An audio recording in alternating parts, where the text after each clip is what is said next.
Busy ang aking afam at dahil nami-miss ko siya gusto kong maglambing. Oo, nami-miss ko siya kahit magkasama kami 24/7, literal 'yan.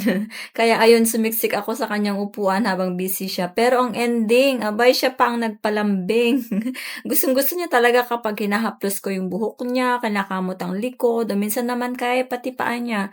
Ganito lang kami sa bahay, masaya kami kahit dalawa lang kami. Hindi man perfect ang relasyon namin pero masasabi ko talagang perfect match kami sa maraming bagay. Siyempre may mga pagkakataon din na hindi kami magkaintindihan, may tampuhan at may mga araw na hindi madali pero at the end of the day, lagi pa rin naming pinipili ang isa't isa kasi ang totoong relasyon hindi tungkol sa pagiging perfect, kundi sa pagpili sa isa't isa lalo na sa mga araw na mahirap magkaintindihan, lalo na sa sitwasyon naming dalawa, alam nyo yan. At siguro dun talaga mas lalong lumalalim ang aming pagmamahalan. Ay!